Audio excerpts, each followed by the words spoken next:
Hello, everyone, and thanks for being here. This final showing of the semester for the Spanish Club and the movie night that they do. I'm Dr. Anton Garcia Fernandez. You might know, some of you know me from the classes that you've taken with me and that you're taking with me, and some of you may in the future take classes with me as well, because I teach Spanish here at the university. And what the Spanish Club is going to be showing tonight, and I want to thank everyone in the Spanish Club that has worked to put it together, is a movie from 2004 named The Motorcycle Diaries, or en español, Los Diarios de Motocicleta. And, you know, this is a movie that I watched when it came out in 2004. I was living in Nashville, and it actually was out at the theater in Spanish with English subtitles. And I actually went to this movie. I think I might have even taken a date to this movie. I can't remember. It is possible. But anyway, it is a Spanish language movie. You will watch it with English subtitles, directed by a Brazilian filmmaker whose name is Walter Salles. And like I said, it was released in 2004, and it stars, among others, a really fine Mexican actor named Gael Garcia Bernal in one of his most famous roles at the time. And since then, he has worked quite a bit in Hollywood, so you may recognize him. You may recognize his voice. If you've seen Coco, he does one of the voices, for example, for one of the characters in that film. It is a biopic based on the 8-month trek, on the 8-month trip that the Argentinian revolutionary leader Ernesto, known as El Che Guevara, took by motorcycle throughout South America when he was only 23. So this was way before, or several years before, he became the famous revolutionary that he would become later.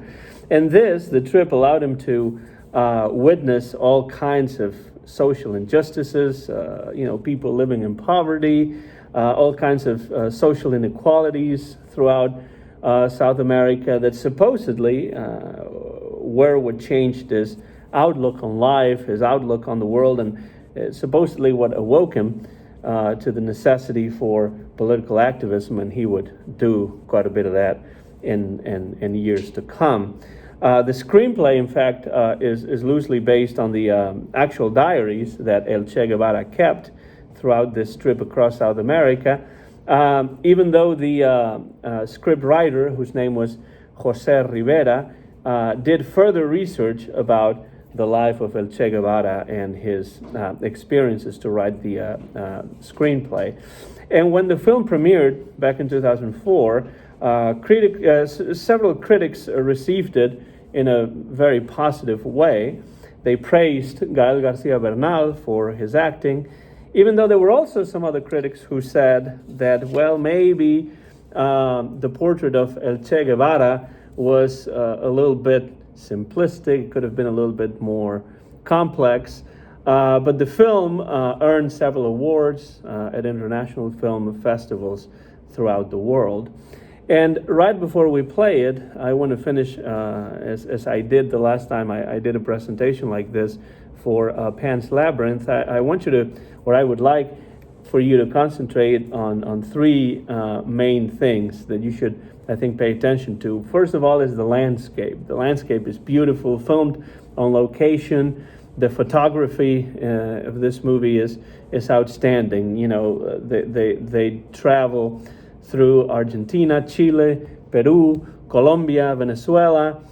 This is really a road movie, is what it is, and it is at the same time also a coming-of-age film. So those two elements you're going to realize that are present, and some critics have even compared this movie in a way to the work of Jack Kerouac, and especially the novel On the Road, which you might have read or heard about. So that's one thing, the landscape, and then also the portrayal of El Che Guevara. It is a young Ernesto Guevara. He's only 23 years old, and the film tries to portray how his attitudes and how his political ideas develop throughout this trip. So as you watch the movie, think about, what kind of portrait is offered of El Che Guevara. What do you know about El Che Guevara yourself or yourselves, and how does it compare with what you see in the movie? What is the director, Walter Salles, attempting to make you understand about this revolutionary leader before he became a revolutionary leader? Is it a true-to-life portrait, or is it romanticized in any way? It's just like a romantic perspective on this man's life. What is the relationship that El Che Guevara has in this movie with his traveling companion, Alberto Granado? What is their relationship like?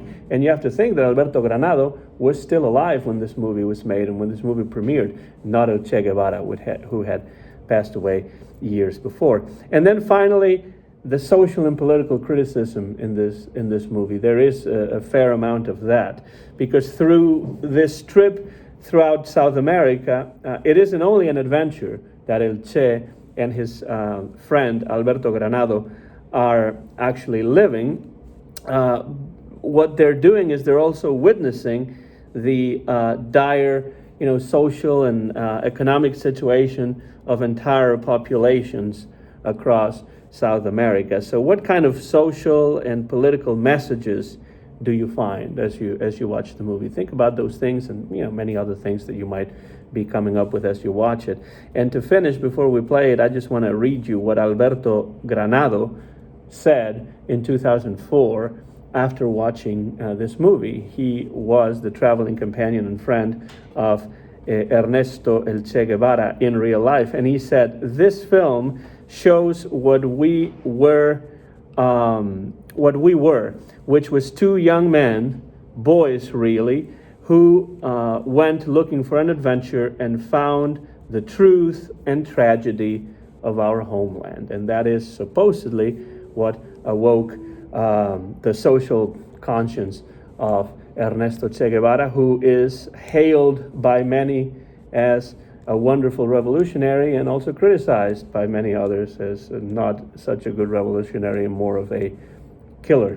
So you make up your minds in how the movie portrays him, and hope you enjoy this movie, which is right here, and that we're going to be watching in this Spanish movie night, the Motorcycle Diaries from 2004. Thank you so much, and I hope you enjoy it.